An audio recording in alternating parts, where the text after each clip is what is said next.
a human being being sliced into two. Can you imagine such a thing? Biafra is going to emerge as a nation. Despite the support of Britain, Russia, Egypt, and some other friends of Nigeria, we all will surely come out as a nation because we are fighting a just cause. Even a little child on the street will tell you this. We shall never go back to Nigeria again.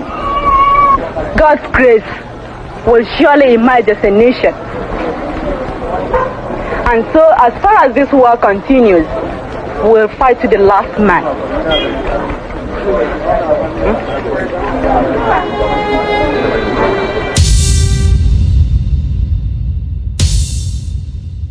Ladies and gentlemen, I present to you the Biafran golden child, the real Biafran golden child. As he speaks to us today on the coming event happening on the 30th of May this year, which has been seen or known as a date to celebrate the Biafran fallen heroes. But today as we speak, our leader Nnamdi Kanu is being held in Nigeria, going through a court case. Our Prime Minister, Ekpa Simon Njoku, is being held in Finland and charged with terrorism. And also, our beloved sister, Amaka, in Canada. We all know the ordeal she went through. At a time in Nigeria where terrorism is the order of the day, it is only the Biafrans paying the price. We have been made a culprit of terrorism. To Finland, we know the game you're playing. We know what you're after is oil and gas. We know the deal you've struck with the Nigerian government. But I want Finland to know that the oil and gas you are seeking for, I wish you understand that it's coming from the land of Biafra. So you might strike a deal today with Nigeria in exchange to throw under the bus a black Finnish, a Biafran living in your country. But tomorrow, when we implement Biafra in Biafra land, Finland, you would have missed the greatest opportunity to be an ally of Biafra. This is your chance. This is the opportunity you have to do what is right. But the onus befalls upon you to do what is right. At this point, fellow Biafrans, I wish us to please appreciate a friend, a brother, a colleague, a comrade who saw it all, who was there when the first gunshot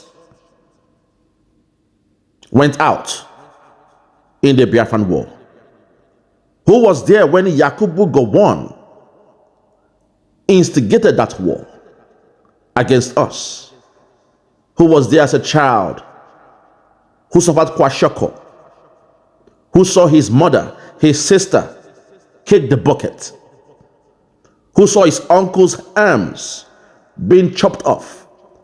They called him a baby soldier. They saw kids playing on the road, and the Nigerian army tagged them baby soldier. The same way they are tagging everybody IPOB and ESN today. His uncle, 12 years old, playing koso, as they normally call it. They were ambushed, and the Nigerian soldiers brought out their machete and chopped off their trigger fingers, as they call it. Fellow Biafrans, this man has seen it all. We must appreciate our brother in whichever way we can. Appreciate our brother. He is doing this for us. And while he tells us this story, he relieves the agony, the stress he went through as a child, which helps him to ease the trauma. Hence, without any much further ado, I present to us the Biafran golden child, the real Biafran golden child. Thank you. Yeah, good morning, good afternoon, good evening, depending where you're hearing my voice from. I'm mighty glad to, interact with us today, Wednesday, the 14th of May 2025. Of course, today's date is significant because it's the resumption date of the trial of our maximum ruler, uh, our maximum leader, Nnamdi Kanu. Yes, of course, the trial is ongoing, and yes, my people are there. Sent some of my staff there to give me, you know, to record the proceedings for me. Yes, but this morning I'm not talking about the trial. This audio is not about the trial. We'll come to that trial later today. For now, I want to comment on the recent, you know, declaration of the 30th of May 30th of May 2025 as a holiday, as a sit-at-home day. Yes, in case you don't know, the indigenous people of Biafra, the IPOP group, have, you know, uh, declared the 30th of May 2025 as a sit-at-home day to commemorate, you know, and pay tribute to all fallen heroes of Biafra, to all those who lost their life during the Biafra struggle, for all those who lost their life within during the activities of Biafra, especially uh, activities from 1966, 67, 68, 69, 70. The IPOB has declared 30th of May 2025 as a sit-at-home day. Yes, to, you know, pray for these people, pray for the repose of their soul, recognize them and remember them in everything we do. And they have declared that that date, 20th of May 2025, is going to be held sacrosanct as a sit-at-home day for all fallen heroes of Biafra. Yes, and IPOB and indeed globally on that day will pay tribute to all fallen heroes, including our eternal leader, Dim Chukwuemeka Odumegwu, General Philip F. Young, Chief Dr. Frank Pigo, Commander Ikonso, and many others who stood against the genocide and destruction of our people by Nigerian and British forces and their allies. Yeah, of course, this um, uh, date, the 30th day of May 2025, has been declared a sit-at-home day, and the day all Biafrans all over the southeast, should remember our fallen heroes. Of course, the uh, IPOP spokesman, Emma Powerful, has, duly circulated the information. And I think it has gained traction all over the social media. It has gotten recognition all over the mass media to the extent that the Nigerian police, uh, have come out, especially in the southeast, to tell people, not to listen to any such thing, not to obey any such directives, not to, you know, go, uh, not to completely ignore that date and go about their businesses. But IPOB has come out to say, ladies and gentlemen, lovers of Igbo land, lovers of Southeast, lovers of Biafra, 30th May 2025 is a day that has been set aside. Sit at home, remember our fallen heroes, pray for them, repose of their soul, um, wish them well, and of course think about, what you do for Biafra and the we declared United States of Biafra. So, ladies and gentlemen, that will be our topic this morning. I want us to, mirror into this issue. It is directive just a little while. Yes. You're welcome, ladies and gentlemen. Yeah, in the first instance, I completely and totally, agree. I concur with IPOB. I must say here, I concur with them that 30th of May, yes, should be, held as a day of tribute, day when we pay tributes and pray for the repose of the soul of fallen heroes of Biafra. There should be no two ways about it. Since, they redeclared the United States of Biafra, since the agitation for the, redeclaration of Biafra, there has always been, you know, an insistence that 30th of May, which the Zoo country regards, the Zoo country regards 29th May as their Democracy Day, but in the land of Biafra, the IPOP has said 30th of May is a day we remember our fallen heroes. We don't have any Democracy Day with the Zoo. Our own day is 30th of May. Of course, if you remember in history, 30th of May is a very, very important date.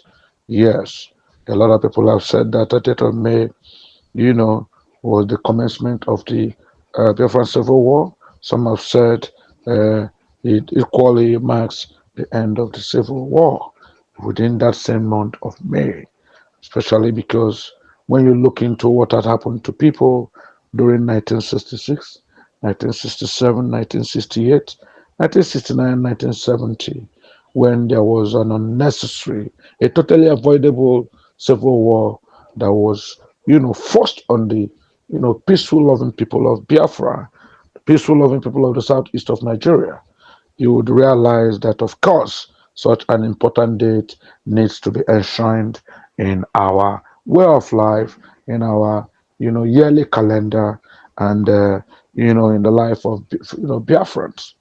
So I totally, once again, concur.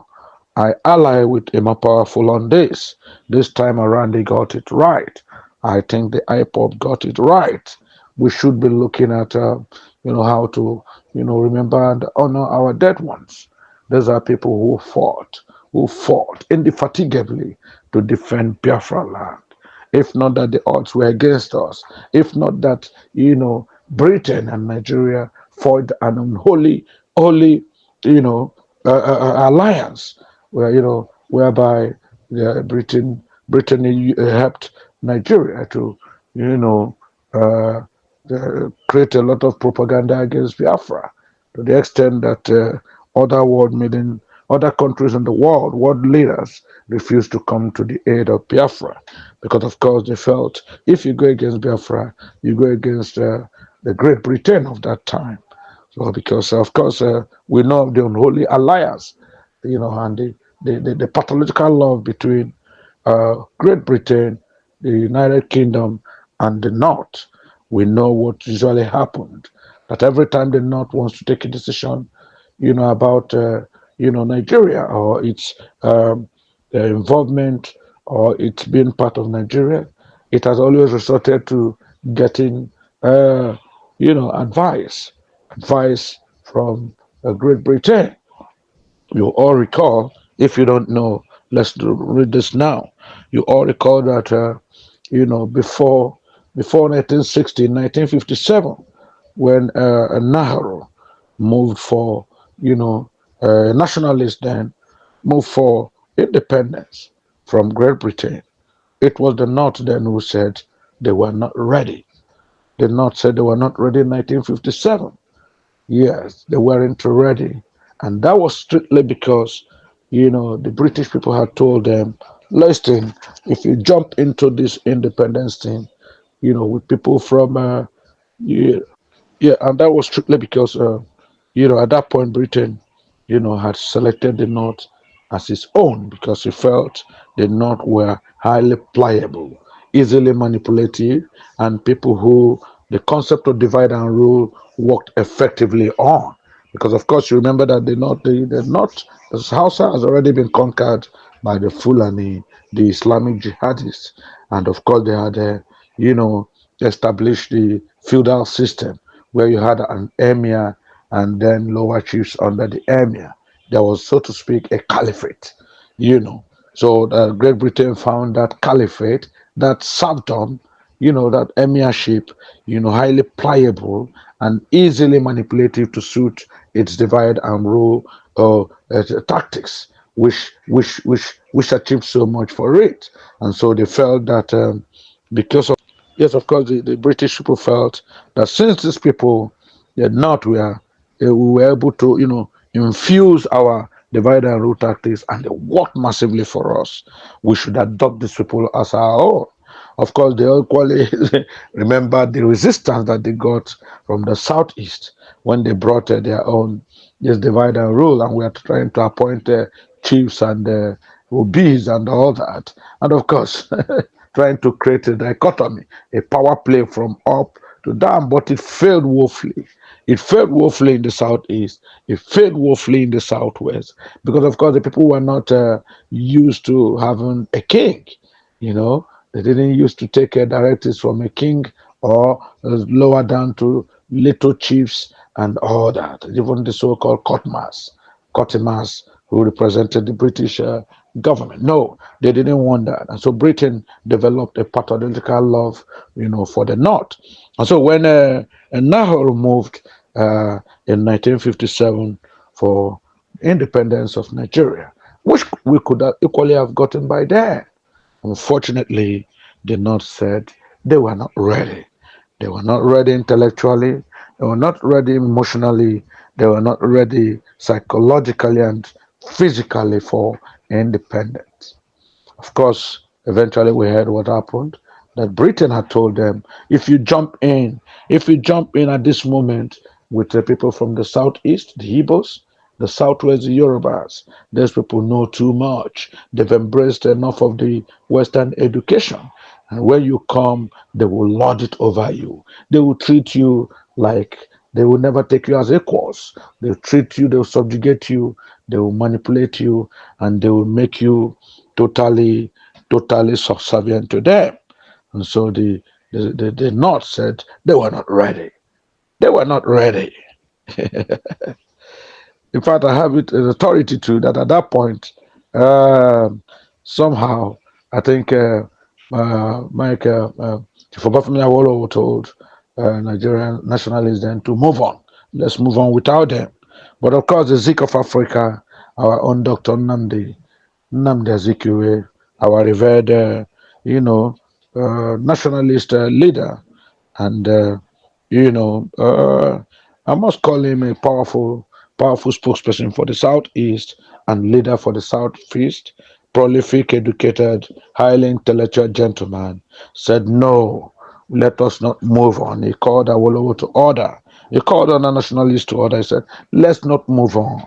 No, no, no, no, no. We must move at the same pace with the North. We shall move with the North. Let's give them some time. They will join us. If we don't get it in 1957, we'll soon get it. We might equally get it in, a few years' time." And of course, that was what happened. Eventually, Nigeria got the independence in 1960. And of course, guess what? Guess what? It was at the terms proposed by the North.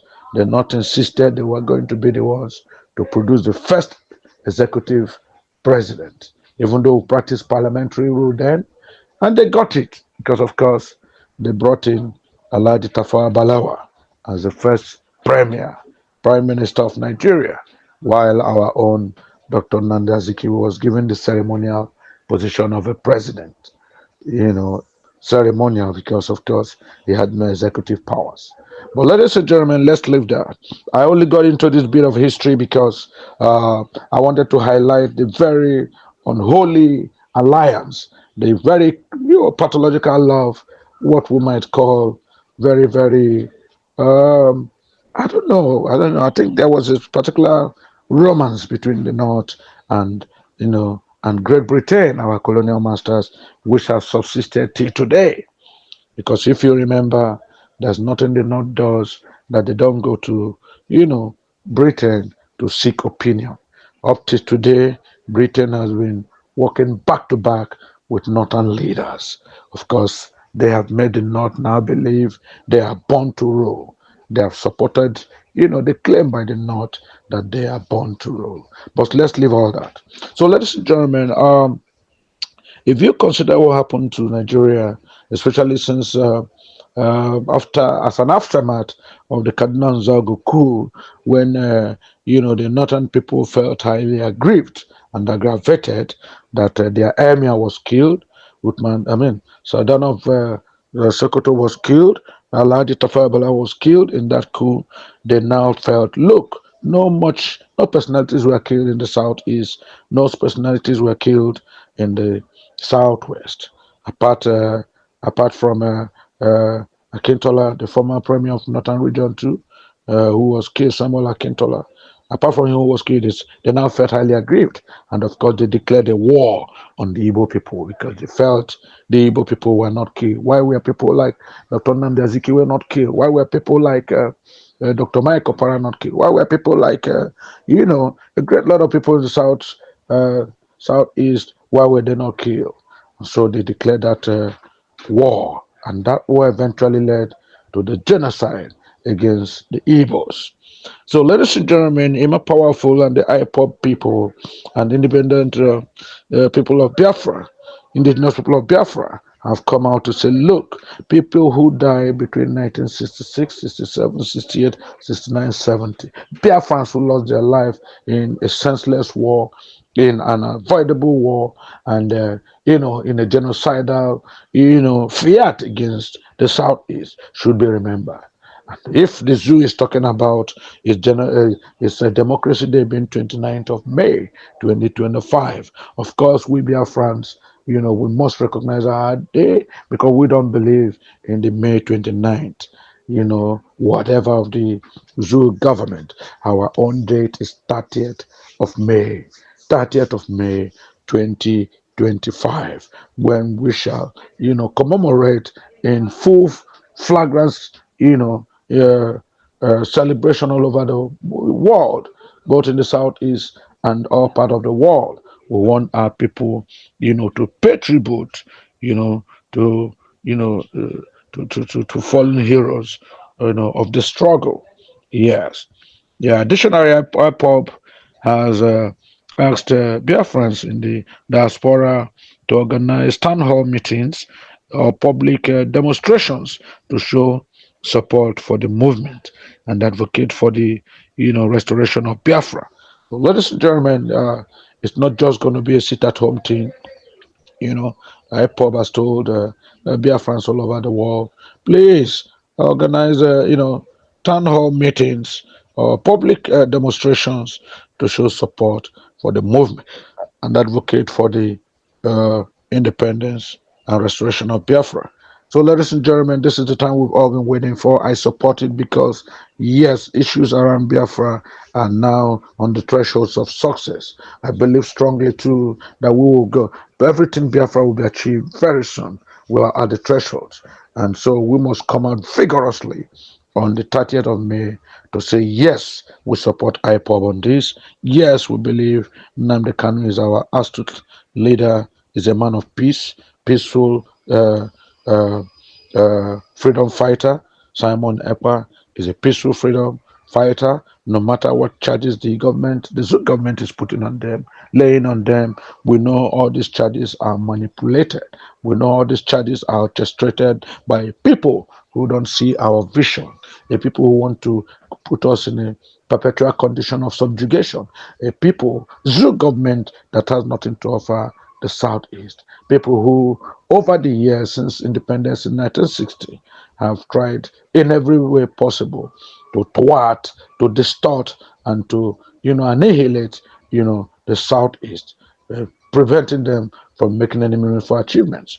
But we thank our Yahweh, we thank our Almighty God who has been kind to us, and who has all these years protected us and, defeated our enemies. Yes, when they gave us a paltry 20 pounds to go and die after the Nigerian Civil War, believing that we will not make it, the same Yahweh, the same God, God of the Jews, God of the Biafra land, turned that paltry 20 pounds like a mustard seed that grew into gigantic and gargantuan, size and proportions, such that today, no matter what they've done to us, yes, we have not gotten any leadership positions. Yes, no Igbo man has been president of this country, executive president, I mean. No Igbo man has been allowed to achieve anything meaningful. They thought we would die with a paltry 20 pounds. But to their chagrin, to their shame, and to their pain and anguish, the Igbo man has continued to thrive, bouncing in leaps and bounds. Despite the fact that he has no political power, he has always remained abreast and he's become the captain of industry. He's the man who is in charge of importations and exportations. He's the man who has, even in estate, he has soared to the highest level, so is that all the massive edifices, international modern edifices we can count even in the zoo called Nigeria, are developed by Igbos and people from Southeast. Ladies and gentlemen, despite everything they've done to us, all attempts to dehumanize us, all attempt to delineate us, all attempt to delete us from Nigeria, the Biafran have proved like the Jew to be insurmountable. Nobody can wipe up the Biafrans out of this earth.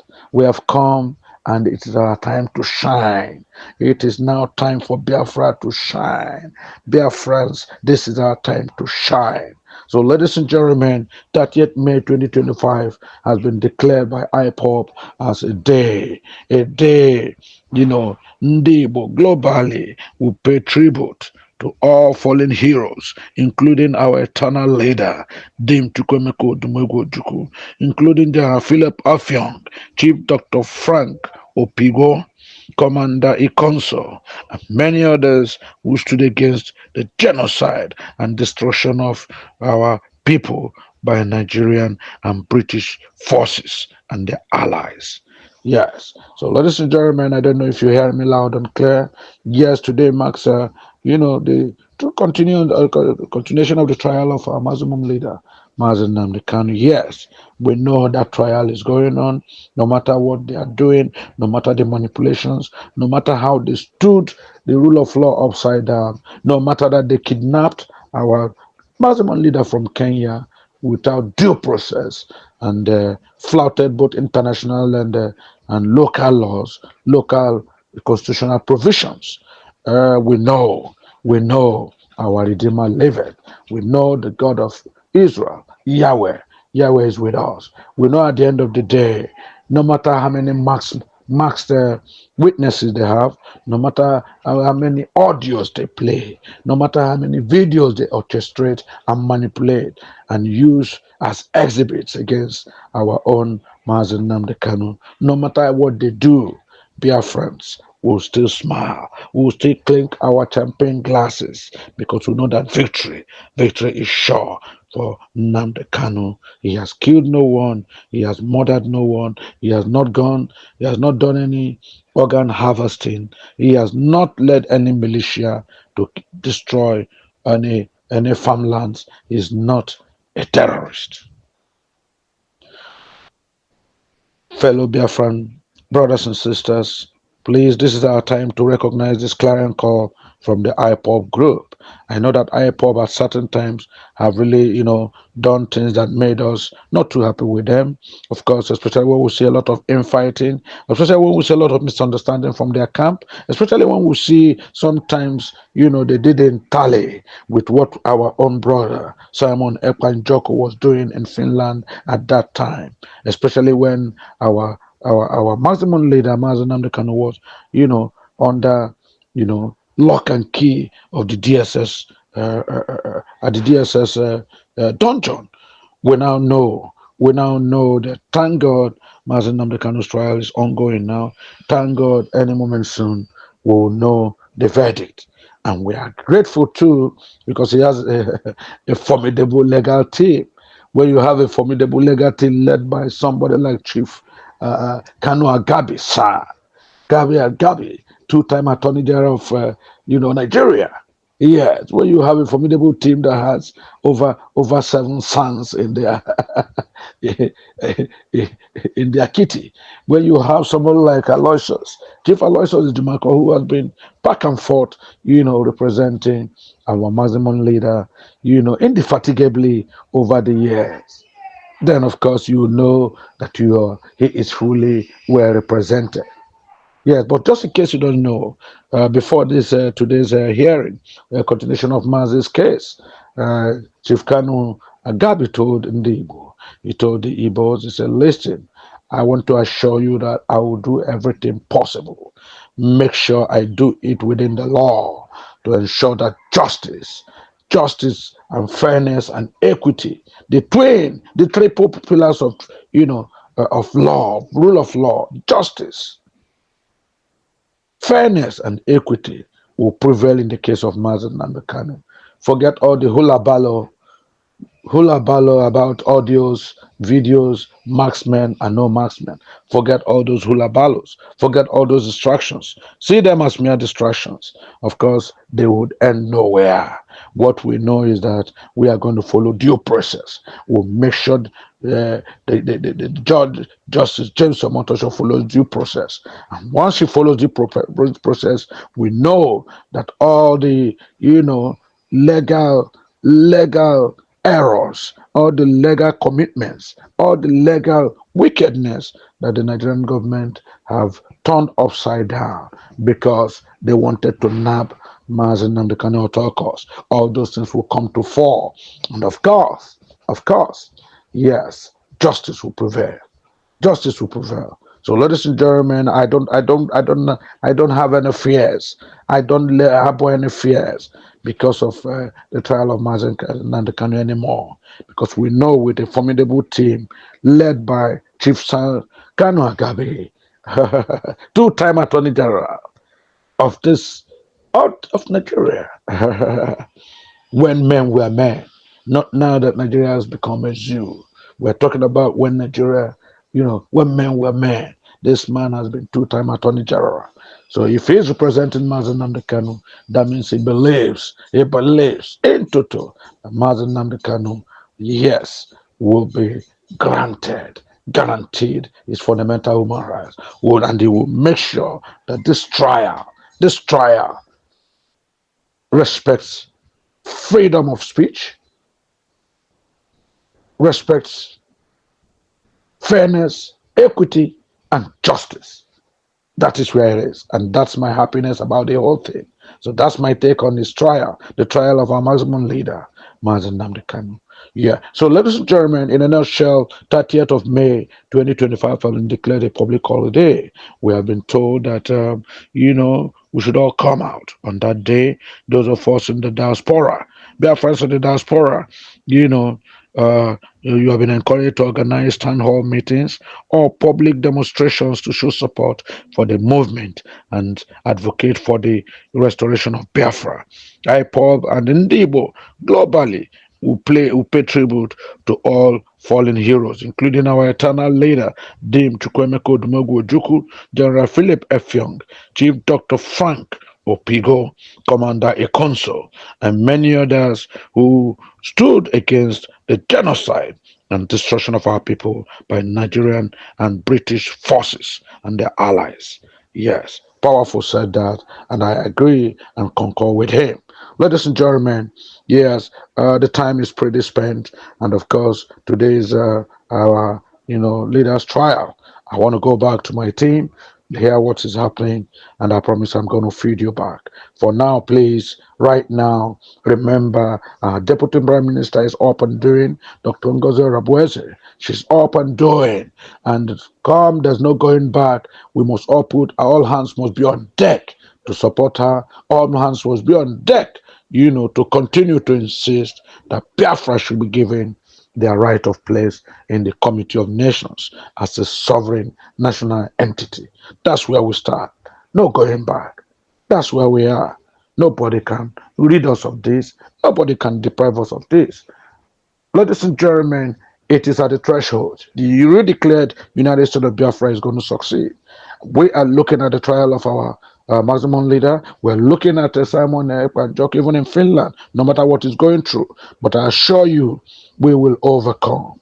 The times are good. This is our chance. Let's rally around, Dr. Ngozi Orabueze. Let's do the needful. Let's support IPOB on the 30th. Thank you, ladies and gentlemen. God bless you all.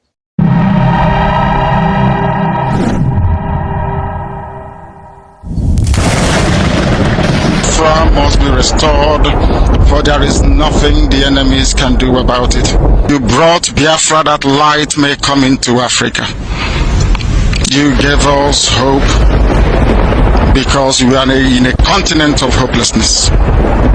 And by thy grace, Biafra shall be restored. We shall be resurrected. We shall crown our efforts with the glory by the grace of the Most High Himself. We are not strong. We do not pretend to be strong. All we do is to submit ourselves to your will, that your will may be done upon our lives. We have lost many people. We have lost so many good people. Their sacrifice will never be forgotten. We shall honor them, and for their sake, Biafra will come. Because we are wandering all over the world, hoping against every hope that things will turn around for the better. It has never turned around for the better. Instead, it is getting worse. Please do not abandon your children. You have given us a commission, and we must accomplish it in our lifetime. Our enemies are equally important because they must listen. Those who do not love the truth must listen. Those who are beholden to darkness, they must also listen. For we are here to bring light upon a very darkened continent without Biafra. Africa is nothing without Biafra. There is no difference between a black man and a wild animal in the forest. We say with every ounce of conviction. I welcome each and every one of you. If you're joining us for the very first time, this is Radio Biafra. This is how we do it. We magnify the name of the Most High before we do anything. That is why we are exceptionally formidable. That is why